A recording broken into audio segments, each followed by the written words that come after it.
ছাত্ৰ ছাত্ৰীসকল আজি আমি সলিড ষ্টেটৰ বিষয়ে আৰু কিছু কথা আলোচনা কৰিম এইটো হৈছে পাৰ্ট 2 পাৰ্ট 1ত আমি ইতিমধ্যে বিভিন্ন কথা আলোচনা কৰিছো কেনেকৈ সলিড বিলাকক ক্ৰিষ্টেলাইন আৰু এমৰফাছ এই দুটা ভাগত ভগোৱা হয় লং ৰেঞ্জ অৰ্ডাৰ কি শৰ্ট ৰেঞ্জ অৰ্ডাৰ কি ক্ৰিষ্টেলাইন আৰু এমৰফাছ বা অনিয়তাকাৰ পদাৰ্থৰ উদাহৰণ আৰু কিদৰে সিহঁতৰ ধৰ্মবোৰ বেলেগ বেলেগ ধৰণৰ হয় সেই বিষয়ে আমি দীঘলীয়াকৈ কথা পাতিছো আজি আমি চাম ক্লাছিফিকেশ্যন অফ ক্ৰিষ্টেলাইন সলিডছ অৰ্থাৎ ক্ৰিষ্টেলীয় পদাৰ্থবিলাকৰ কিদৰে শ্ৰেণী বিভাজন কৰা হয় ইয়াত চোৱা ক্ৰিষ্টেলাইন সলিডছবিলাকক চাৰিটা ভাগত ভাগ কৰি দেখুওৱা হৈছে মলিকিউলাৰ আয়নিক মেটেলিক এণ্ড কোভেলেণ্ট সলিডছ অৰ্থাৎ আণৱিক আয়নীয় ধাতৱ আৰু সহযোজী কঠিন পদাৰ্থ ইয়াৰে মলিকিউলাৰ সলিডছক আকৌ তিনিটা ভাগত ভাগ কৰা হয় নন পোলাৰ বা অধ্ৰুৱীয় পোলাৰ বা ধ্ৰুৱীয় আৰু হাইড্ৰোজেন বণ্ডেড অৰ্থাৎ হাইড্ৰোজেন বান্ধনীৰে যুক্ত আণৱিক কঠিন পদাৰ্থ এতিয়া এই শ্ৰেণীবিলাকত যে আমি ভাগ কৰিছো সেই নামবিলাক তোমালোকৰ হয়তো অলপ চিনাকি লাগিছে কাৰণ ক্লাছ 11ত তোমালোকে এই বিষয়ে এটা চেপ্টাৰ পঢ়ি আহিছা গতিকে তোমালোকে নিশ্চয় অনুমান কৰিব পাৰিছা যে this classification is based on the nature of intermolecular forces or bonds that hold the constituent particles together the constituent particle বুলি কওঁতে সি মলিকিউল হ'ব পাৰে বা এটম হ'ব পাৰে বা আয়ন হ'ব পাৰে যাক আমি কণা বুলি কওঁ এই কণাবিলাকৰ মাজত থকা বান্ধনী বা সিহঁতৰ মাজত ক্ৰিয়া কৰা আন্তঃআণৱিক বলৰ ওপৰত নিৰ্ভৰ কৰি এই শ্ৰেণী বিভাজনটো কৰা হৈছে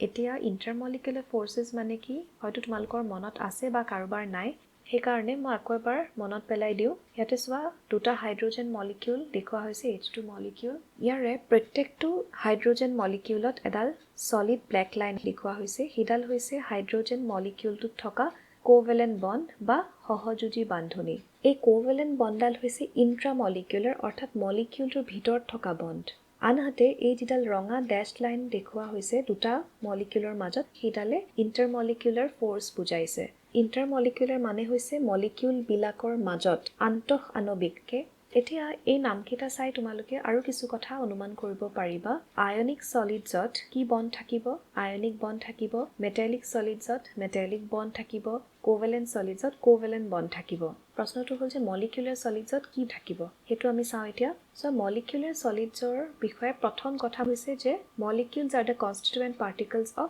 মলিকিউলাৰ সলিডছ অৰ্থাৎ আণৱিক কঠিন পদাৰ্থ এটা গঠিত হয় অণুবোৰ লগলাগি এতিয়া তাৰ আকৌ তিনিটা ভাগ নন পোলাৰ পোলাৰ আৰু হাইড্ৰোজেন বন্ডেড তোমালোকৰ সাগে মনত আছে polar molecule non polar molecule মানে কি প্ৰথমতে আমি পোলাৰটো চাই লওঁ আমি এটা HCl মলিকিউলৰ উদাহৰণ লওঁ হাইড্ৰোজেন ক্লোৰাইড তোমালোকে জানা যে ক্লোৰিন ইজ মোৰ ইলেক্ট্ৰোনেগেটিভ দেন হাইড্ৰোজেন ইলেক্ট্ৰোনেগেটিভ মানে কি বণ্ডৰ ইলেক্ট্ৰন বিলাকক নিজৰ ফালে টানি থকাৰ টেন্ডেন্সিটো বেছি এতিয়া এই বণ্ডডালত যিডাল কোভেলেন্ট বণ্ড আছে হাইড্ৰোজেন আৰু ক্লোৰিনৰ মাজত সেই বণ্ডৰ ইলেক্ট্ৰনখিনি ক্লোৰিনে নিজৰ ফালে বেছি জোৰে টনাৰ ফলত ক্লোৰিনৰ ফালটো স্লাইটলি নেগেটিভ হ'ব আৰু হাইড্ৰোজেনৰ ফালটো স্লাইটলি পজিটিভ হ'ব দুটা মোৰ স্লাইটলি পজিটিভ বা নেগেটিভ হয় সেইবিলাকক আমি কওঁ পোলাৰ মলিকিউল বুলি এতিয়া এটা মলিকিউলাৰ সলিড যদি পোলাৰ মলিকিউল বিলাক লগলাগি গঠিত হয় বা এটা আণৱিক কঠিন পদাৰ্থ যদি ধ্ৰুৱীয় অণুবিলাক লগলাগি গঠিত হয় তেতিয়াহলে আমি তাক কম পোলাৰ মলিকিউলাৰ সলিড বা ধ্ৰুৱীয় আণৱিক কঠিন পদাৰ্থ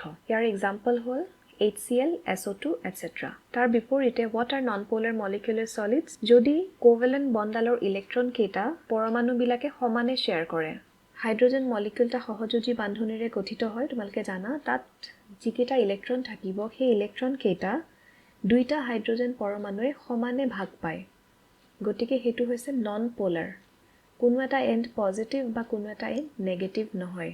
এনে ধৰণৰ অণু লগলাগি পেলাই যদি এটা আণৱিক কঠিন পদাৰ্থ গঠন কৰে হেতুক আমি কম নন পোলাৰ মলিকিউলাৰ সলিড বা অধ্ৰুৱীয় আণৱিক কঠিন পদাৰ্থ অধ্ৰুৱীয় আণৱিক কঠিন পদাৰ্থৰ উদাহৰণত কিছুমান এটমো পৰিব কেনেকুৱা এটম যিবিলাক ইনাৰ্ট গেছৰ এটম থাকিব হিলিয়াম নিয়ন আৰ্গন এইবিলাক এতিয়া যেটো third category hydrogen bonded molecular solids this is a special case of polar molecular solids আমি পিছত এই বিষয়ে ভালকে পঢ়িম এক্সাম্পল হৈছে আইস হাইড্ৰোজেন ফ্লোৰাইড এটসেট্ৰা এতিয়া আমি ইয়াৰে যিকিটা ভাগৰ কথা পাতিলো সেইকিটা ডিটেইলছত চাওঁ ফাৰ্স্ট নন পোলাৰ মলিকিউলাৰ সলিডছ কৰ্নাৰত আমি এক্সাম্পল কিটা লিখি থৈ দিছো ইয়াতে তোমালোকে দেখিছা যে এটম বা মলিকিউল হ'ব পাৰে প্ৰথমতে আমি এটা এটম লৈ বুজিবলৈ চেষ্টা কৰো ধৰি লোৱা আমাৰ হাতত এটা ইলেক্ট্ৰিক্যালি সিমেট্ৰিক্যাল এটম আছে সে এটম A ইলেক্ট্ৰিকেলি চিমেট্ৰিকেল মানে কি ইয়াৰ ইলেক্ট্ৰন কেইটা ইউনিফৰ্মলি ডিষ্ট্ৰিবিউটেড হৈ আছে এতিয়া তোমালোকে জানা যে ইলেক্ট্ৰনবিলাক নিউক্লিয়াছৰ চাৰিওফালে ঘূৰি থাকে এটা জেগাত ৰৈ নাথাকে তে ঘূৰি থাকোতে কোনোবা এটা মুহূৰ্তত এনেকুৱা হ'ব পাৰে যে কোনোবা ফালে ইলেক্ট্ৰন বাঢ়ি গ'ল ইয়াতে দেখুৱাইছো দুটা ইলেক্ট্ৰন আছিলে দুইটা ইলেক্ট্ৰন সোঁফালে আহি গ'ল ৰাইট সাইডত আহি গ'ল গতিকে কি হ'ব ৰাইট সাইডটো নেগেটিভ লেফট সাইডটো পজিটিভ এই সিম্বল কেইটাৰ মানে কি ইলেক্ট্ৰন ডেফিচিয়েন্ট যদি হয় যদি ইলেক্ট্ৰন কম থাকে তেতিয়াহ'লে সাইনটো হয় প্লাস আৰু যদি ইলেক্ট্ৰন বেছি থাকে তেতিয়াহ'লে সাইনটো হয় মাইনাস ইলেক্ট্ৰন ৰিচ আৰু এই ডেল্টাটোৱে কি বুজায় পাৰ্শিয়েল চাৰ্জ তাৰ মানে 1 ইউনিট চাৰ্জ নহয় তাতকে কম স্লাইটলি পজিটিভ বা স্লাইটলি নেগেটিভ ওকে এতিয়া এই যে মলিকিউলটো যেটো অৰিজিনালি ইলেক্ট্ৰিকেলি সিমেট্ৰিকেল আছিল স্লাইটলি নেগেটিভ আৰু স্লাইটলি পজিটিভ হৈ গ'ল হেতুক আমি কি বুলি কওঁ এটা ডাইপোল বুলি কওঁ আৰু এই চিনটোৰে বুজাওঁ গতিকে আমি কম যে টেম্পৰেৰিলি এটা ডাইপোল ডেভেলপ হ'ল এটা ডিমেৰু এটা ক্ৰিয়েট হ'ল টেম্পৰেৰিলি এতিয়া এই যেটো ডাইপোল আছে এই ডাইপোলটো যদি বেলেগ এটা এটমৰ ওচৰত আহে সে বি তেতিয়া কি হ'ব বি এটমটো ইনিশিয়ালি ইলেক্ট্ৰিকেলি সিমেট্ৰিকেল আছিল হেকাৰণে আমি স্ফিয়াৰিকেলি দেখুৱাইছো কিন্তু যেহেতু এৰ এটো এন্ড স্লাইটলি নেগেটিভ মানে এটো এন্ডত ইলেক্ট্ৰন বেছি আছে গতিকে বি ওচৰলৈ অহাৰ লগে লগে এই ইলেক্ট্ৰনখিনিয়ে বিৰ এইটো মূৰত থকা ইলেক্ট্ৰনখিনিক ৰিপেল কৰিব এজ এ ৰিজাল্ট বিৰ ৰাইট সাইডটো স্লাইটলি নেগেটিভ হ'ব আৰু এইটো সাইড হ'ব স্লাইটলি পজিটিভ ওকে ঠিক তেনেকে এৰ যদি এইটো ফালে ইলেক্ট্ৰন বেছি থাকিল হয় আৰু এইটো ফালে যদি ইলেক্ট্ৰন কম থাকিল হয় তেতিয়াহ'লে এই কম থকা ফালটোৱে বিৰ ইলেক্ট্ৰনখিনিক নিজৰ ফালে এট্ৰেক্ট কৰিলে হয় গতিকে তেতিয়া বিৰ এইটো সাইড নেগেটিভ হ'ব আৰু এইটো ফাল স্লাইটলি পজিটিভ হ'ব এনেকুৱা ধৰণে কি হ'ব এটা টেম্পৰেৰী ডাইপোল এটা বি2 ইনডিউস হ'ব ওকে এটো আমি এটমৰ কথা কলো মলিকিউল এটাটো তেনেকে হ'ব যেনেকে এতিয়া আয়োডিনৰ উদাহৰণ দেখুৱা হৈছে আয়োডিন সলিডটো তেনেকে বহুত আয়োডিন মলিকিউল থাকে যিবিলাক ইলেক্ট্ৰিকেলি সিমেট্ৰিকেল কিন্তু তাতো এনেকে ইলেক্ট্ৰন বিলাকৰ মুভমেন্টৰ ফলত টেম্পৰেৰী ডাইপোলছ ক্ৰিয়েট হ'ব এতিয়া এই টেম্পৰেৰী ডাইপোল বিলাকে কি কৰিব এটাই আনটোক আকৰ্ষণ কৰিব the temporary dipoles attract each other and this force is called London force or dispersion force অসমীয়াত কোৱা হয় বিস্তাৰণ বল বা London ball and this London force is the weakest intermolecular force its range is just 500 picometers মানে যেটো বিস্তাৰণ বল বা London বল আছে হেতু হৈছে আটাইতকৈ দুৰ্বল আন্তঃআণৱিক বল আৰু তাৰ ৰেঞ্জ মাত্ৰ 500 পিকোমিটাৰ গতিকে আমি দেখিলো যে নন পোলাৰ মলিকিউলাৰ সলিডছত কেনেকুৱা ধৰণৰ ফোৰ্স থাকিব লণ্ডন ফোৰ্স বা ডিসপাৰশন ফোৰ্স এতিয়া আমি চাম নন পোলাৰ মলিকিউলাৰ সলিডছৰ প্ৰপাৰ্টিবোৰ কেনেকুৱা হয় যেহেতু লণ্ডন ফোৰ্সটো উইকেষ্ট ইন্টাৰমলিকিউলাৰ ফোৰ্স গতিকে এই ধৰণৰ সলিড বিলাক নন পোলাৰ মলিকিউলাৰ সলিড বিলাক সফট হয় যিমানে কণাবিলাকক ধৰি ৰখা বলটো শক্তিশালী হ'ব সিমানে বস্তুটো কঠিন হ'ব ইয়াতে লণ্ডন ফোৰ্সটো উইক হেকাৰণে পদাৰ্থটো কোমল হয় যেহেতু তোমালোকে ইয়াতে দেখিলা যে কোনো ফ্ৰী আয়ন বা ইলেক্ট্ৰন নাই কনস্টিটুয়েন্ট বিলাক হৈছে মলিকিউল ইলেক্ট্ৰিক্যালি নিউট্ৰেল অণু গতিকে এইবোৰ হৈছে নন কণ্ডাক্টৰ্ছ অফ ইলেক্ট্ৰিচিটি বিদ্যুতৰ অপৰিবাহী they have very low melting points খুব কম উষ্ণতাতে লিকুইড হৈ যায় কাৰণ তাহাতৰ মাজত ফোৰ্সটো খুব উইক এক্সাম্পল আৰ্গনৰ -189.4 ডিগ্ৰী সেলসিয়াস হিলিয়ামৰ মেল্টিং পইণ্ট -270 ডিগ্ৰী সেলসিয়াস ফ্লোৰিনৰ -220 ডিগ্ৰী সেলসিয়াস এটসেট্ৰা অৰ্থাৎ গলনাঙ্কটো খুব কম হয়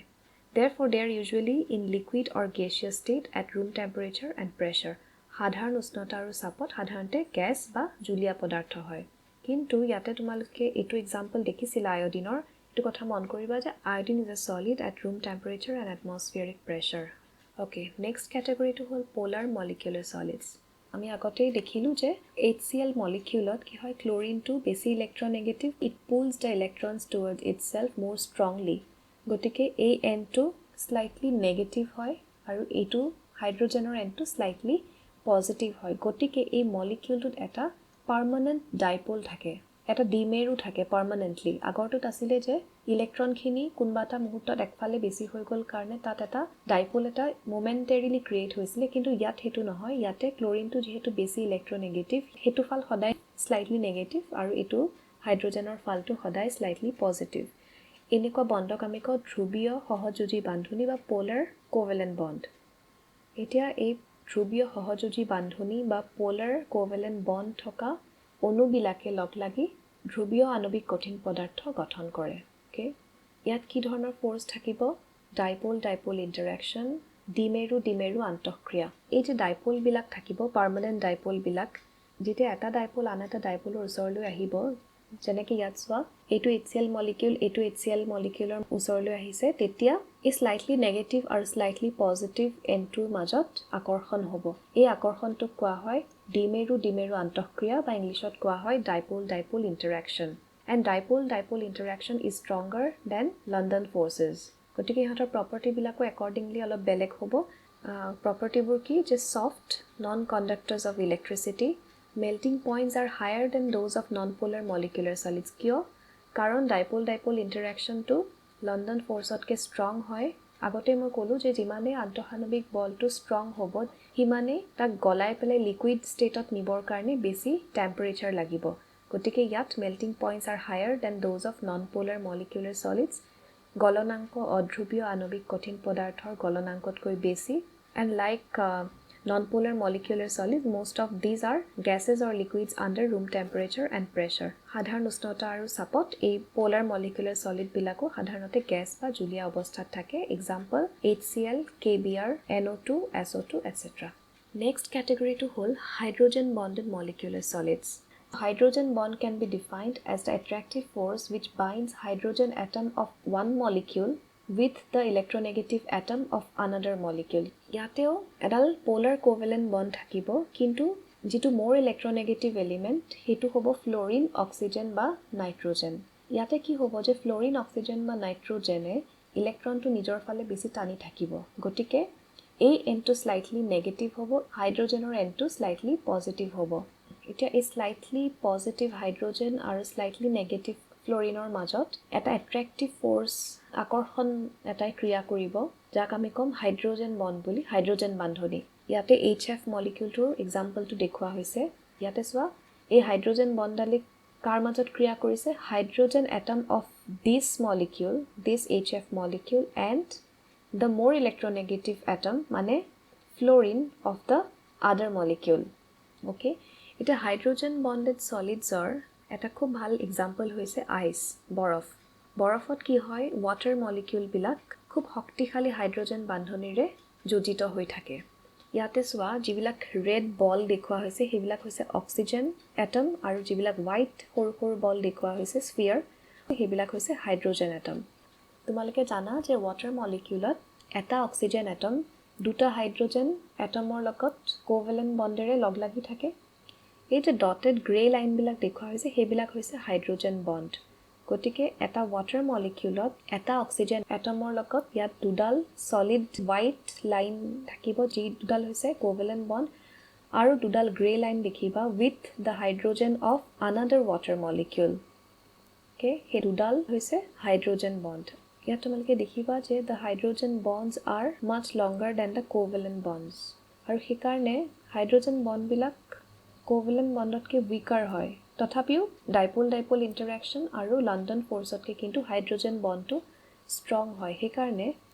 এই হাইড্ৰোজেন বান্ধনিৰে যুক্ত আণৱিক কঠিন পদাৰ্থবিলাক টান হয় যেনেকৈ এটা এক্সাম্পল ইয়াত চোৱা বৰফটো টান হয় তোমালোকে কেতিয়াবা বৰফ এটুকুৰা হাতত লৈ পেলাই ভাঙিব চেষ্টা কৰি চাবাচোন অ'কে এতিয়া প্ৰপাৰ্টিজবিলাক কি ইয়াতেও যিহেতু কনষ্টিটুৱেণ্ট পাৰ্টিকলবিলাক এটম গতিকে এইটো হৈছে নন কণ্ডাক্টৰ্ছ অফ ইলেক্ট্ৰিচিটি বিদ্যুতৰ অপৰিবাহী দেৰ volatile liquids R soft ছলিডছ under room temperature and pressure অৰ্থাৎ সাধাৰণ উষ্ণতা আৰু চাপত এইবোৰ জুলীয়া পদাৰ্থ নাইবা কোমল কঠিন পদাৰ্থ হয় এতিয়া আমি কি কি অলৰেডি পঢ়িলোঁ non-polar molecular solids, polar molecular solids and hydrogen bonded molecular solids মানে আমাৰ molecular solids খিনি পঢ়া হৈ গ'ল এতিয়া আমি নেক্সট চাম ionic, metallic আৰু covalent solids let us first discuss about ionic solids ionic কঠিন পদাৰ্থ নামটোৰ পৰা তোমালোকে গম পাইছা যে ইয়াতে কনষ্টিটুৱেণ্ট পাৰ্টিকলছ বিলাক হৈছে আয়নছ আয়ন মানে কি ধনাত্মক বা ঋণাত্মক আধানযুক্ত কণা চাৰ্জ স্পেচিছ এতিয়া ইয়াতে চোৱা সোডিয়ামটো দেখুওৱা হৈছে সোডিয়াম এটমত আউটাৰমোষ্ট শেলত এটা ইলেক্ট্ৰন থাকে তাৰ সেই ইলেক্ট্ৰনটো দিয়াৰ টেন্ডেন্সি থাকে অন দ্য আদাৰ হেণ্ড ফ্ল'ৰিনৰ যদি সি এটা ইলেক্ট্ৰন পাই যায় তেতিয়াহ'লে সি ষ্টেবল কনফিগাৰেশ্যন পায় সোডিয়ামে সেই ইলেক্ট্ৰনটো দি দিয়ে আৰু ফ্লোৰিন এটা এক্সট্ৰা ইলেক্ট্ৰন লৈ লয় ফলত কি হয় সোডিয়ামৰ এটা ইলেক্ট্ৰন কমি যায় সোডিয়াম প্লাছ হৈ যায় আৰু ফ্লোৰিনৰ এটা ইলেক্ট্ৰন এক্সট্ৰা হৈ যায় গতিকে F মাইনাছ হৈ যায় আগতে আমি পাইছিলোঁ স্লাইটলি পজিটিভ বা negative delta plus delta minus কিন্তু ইয়াতে অকল প্লাছ বা মাইনাছ কাৰণ এটা ইলেক্ট্ৰন গুচি গৈছে ইউনিট চাৰ্জ কম বা ইউনিট চাৰ্জ বেছি গতিকে ইয়াত Na প্লাছ আৰু F মাইনাছ এতিয়া পজিটিভলি চাৰ্জড যিবিলাক আয়ন তাক কোৱা হয় কেটায়ন আৰু নেগেটিভলি চাৰ্জড আয়নক কোৱা হয় এনায়ন বুলি যিবিলাক আয়নিক সলিডছ আয়নীয় কঠিন পদাৰ্থ সেইবিলাক গঠিত হয় আয়নৰ দ্বাৰা তে কেটায়ন আৰু এনায়নবিলাক 3-dimensionally ত্ৰিমাত্ৰিকভাৱে সজ্জিত হৈ থাকে these ionic solids are formed by 3-dimensional arrangements of cations and anions bound by strong coulombic or electrostatic forces অৰ্থাৎ আয়নীয় কঠিন পদাৰ্থবিলাকত কেটায়ন আৰু এনায়নবিলাক ত্ৰিমাত্ৰিকভাৱে সজ্জিত হৈ থাকে আৰু কেটায়ন এনায়নবিলাকৰ মাজত তীব্ৰ কুলম্বিক বা অসমীয়াত কয় স্থিতিবৈদ্যুতিক বল আকৰ্ষণী বলে ক্ৰিয়া কৰে এনে ধৰণৰ কঠিন পদাৰ্থৰ এক্সাম্পলছ হৈছে sodium chloride NaCl magnesium oxide zinc sulphide calcium fluoride etcetera এতিয়া ইয়াতে চোৱা এটা 3-dimensional স্ট্ৰাকচাৰ দেখুওৱা হৈছে সোডিয়াম ক্লোৰাইডৰ যিবিলাক গ্ৰীণ স্ফিয়াৰ্ছ আছে সেইবিলাক হৈছে ক্লোৰাইড আয়ন যিবিলাক পাৰ্পল স্ফিয়াৰ্ছ আছে সেইবিলাক হৈছে সোডিয়াম আয়ন এতিয়া প্ৰত্যেকটো সোডিয়াম আয়নৰ চাৰিওফালে 6টা ক্লোৰাইড আয়নে আগুৰি আছে আৰু প্ৰত্যেকটো ক্লোৰাইড আয়নৰ চাৰিওফালে 6টা সোডিয়াম আয়ন আছে 6টা কিয় কাৰণ ওপৰে তলে সোঁৱে বাৱে আগফালে পিছফালে যিহেতু এইবিলাক অপজিটলি চাৰ্জড আয়নছ তাহাঁতৰ মাজত এটা খুব শক্তিশালী ইলেক্ট্ৰোষ্টেটিক ফৰ্ছে ক্ৰিয়া কৰে তাৰ ফলত কি হয় ইহঁতৰ প্ৰপাৰ্টিবিলাক চোৱা দে আৰ হাৰ্ড এণ্ড ব্ৰিটল যিহেতু ইলেক্ট্ৰোষ্টেটিক এট্ৰেকশ্যনটো খুব ষ্ট্ৰং সেইকাৰণে সেই পদাৰ্থবোৰ খুব টান আৰু চনকা হয় They have high melting and boiling points. Electrostatic attraction to খুব strong. যিমানে শক্তিশালী হ'ব ফোর্সটো সিমানে তাৰ constituent particles বিলাকৰ separate কৰাটো দিগদাৰ হৈ যাব মানে liquid stateত যাবলৈ বেছি temperature দিব লাগিব গতিকে they have high melting and boiling points.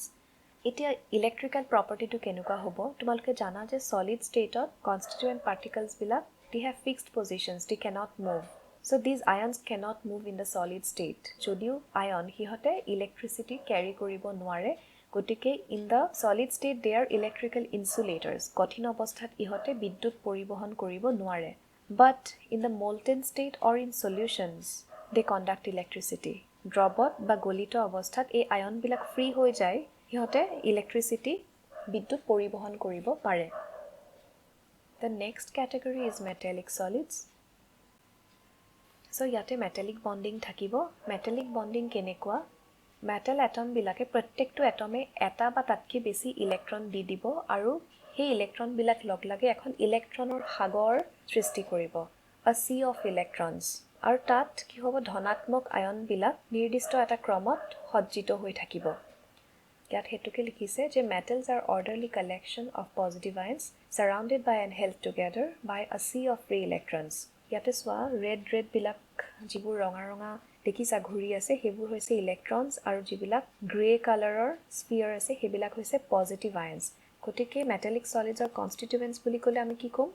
Positive আয়নছ in a C of electrons অৰ্থাৎ ইলেক্ট্ৰনৰ সাগৰত থকা ধাতুটোৰ ধনাত্মক আয়নসমূহ এক্সাম্পল হৈছে বেলেগ বেলেগ ধৰণৰ metal like iron copper silver এটসেট্ৰা তে প্ৰপাৰ্টিবিলাক চোৱা ইয়াত দেখিলা তোমালোকে ফ্ৰী ইলেক্ট্ৰন আছে আগতে আমি কেতিয়াও ফ্ৰী ইলেক্ট্ৰন পোৱা নাছিলো ইয়াতে ফ্ৰী ইলেক্ট্ৰন আছে গতিকে এই ফ্ৰী ইলেক্ট্ৰন বিলাকে হিট আৰু ইলেক্ট্ৰিসিটি দুইটা কন্ডাক্ট কৰিব পাৰিব সেই কাৰণে this metallic solids have high electrical and thermal conductivity বিদ্যুৎ আৰু তাপ পৰিবাহিতা খুব বেছি হয় next due to this free electrons ধাতুবিলাকৰ এটা চিকমিকনি আৰু কিছুমান ক্ষেত্ৰত বৰণ থাকে they are highly malleable and ductile অৰ্থাৎ ধাতুবিলাকক পিটি চেপেটা কৰিব পাৰি বা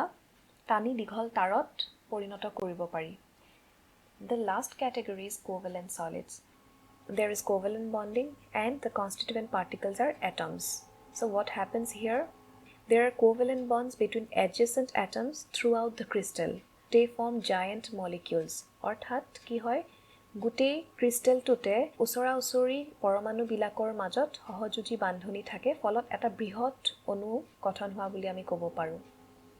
যিহেতু কোভেলেণ্ট বণ্ডবিলাক খুব ষ্ট্ৰং সহযোজী বান্ধনিবিলাক খুব শক্তিশালী আৰু দেয়াৰ ডিৰেকশ্যনেল অৰ্থাৎ নিৰ্দিষ্ট দিশত গঠিত হয় গতিকে সিহঁতৰ প্ৰপাৰ্টিবিলাকো অলপ বেলেগ ধৰণৰ হয় কেনেকুৱা হয় they are very hard and brittle খুব বেছি কঠিন আৰু চনকা